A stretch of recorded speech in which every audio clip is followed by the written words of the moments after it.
Now, as a young adult, there are a couple things that really impacted me. I was always in church. I was ordained as a deacon in the Baptist church probably when I was 26 or 7 years old. And the church I was going to at the time, what the deacon's job was to, take care of the flock, be someone who ministered to a group of people, and also was soul winning.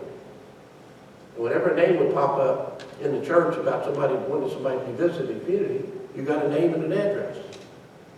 And the plan wasn't to follow them up and say, hey, can I come over and talk to you about Jesus?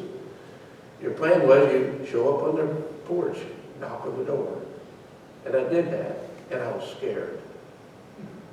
I was afraid because I did not know enough about the Bible, about theology. I didn't know enough, and I was afraid I was going to sit down with somebody that knew more about it than I did, that didn't believe it, and I would be very embarrassed as a Christian.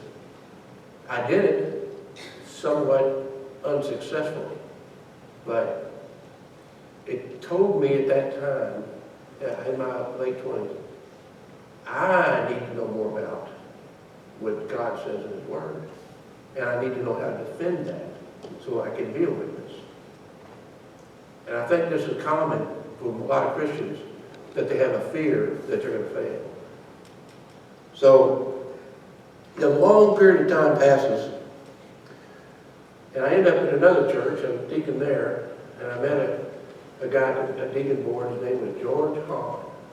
He was a lot older than I was. And I didn't know a story about it. I found out about it real quick. In his life, he had grown up as a real rebel rouser. He bought a bar, and had a bar, which, I'm not saying that's terrible, so people can make living so well. So, by the way, in the back, he had a poker game going on, like 5 nights a week, and he would take a cut of the pot. And this was more profitable to him than his bar. Well, some of the other bars in the area, in Louisville, Kentucky, where it was, they got wind that he was making all kinds of money, and they started doing the same thing.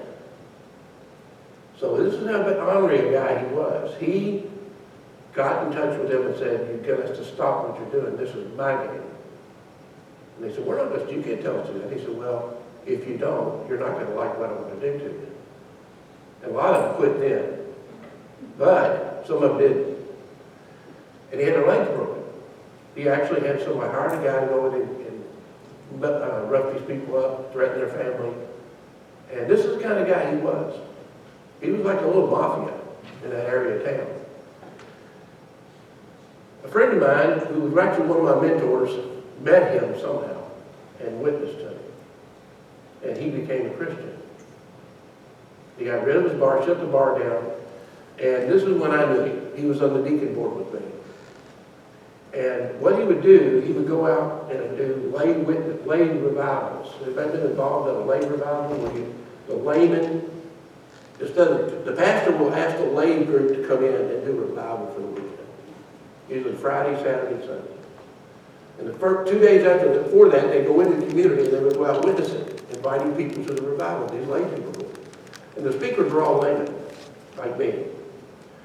And I went to several of these. But anyway, one story that my mentor, his name was John Catlett, when he told me about an experience that he had with George Hahn, after George Hahn got turned on to Jesus Christ.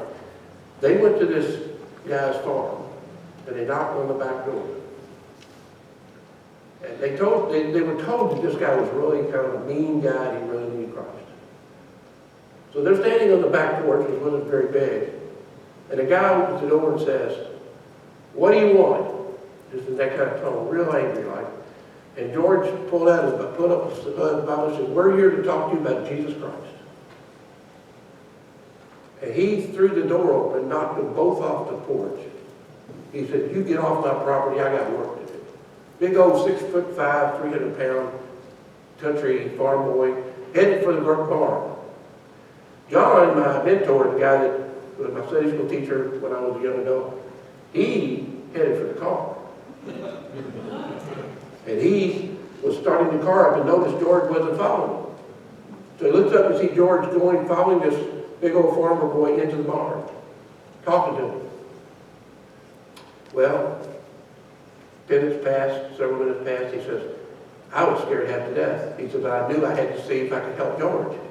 So he said, I got to open the door to get out of my car, and what I see is George and this farm boy walking out of the barn, both of them sobbing.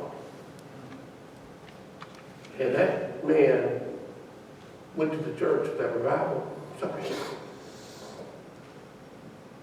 gave his life to the Lord. And I think to myself, when I hear that story, what a slug am I as a Christian? Would I have done that? No, I'd be in the car with John. But anyway, I tell you that because this was very impacting to me as a Christian. That I didn't believe my faith enough, to be a bold witness. And it took me a while to figure out what God wanted us to do, wanted me to do about it. But fast forward to 1997, my wife of 30 years decided she wanted to find herself and asked me for a divorce. State of Kentucky, you don't have a whole choice. It's what they call no-fault divorce. So in 1997, I was divorced.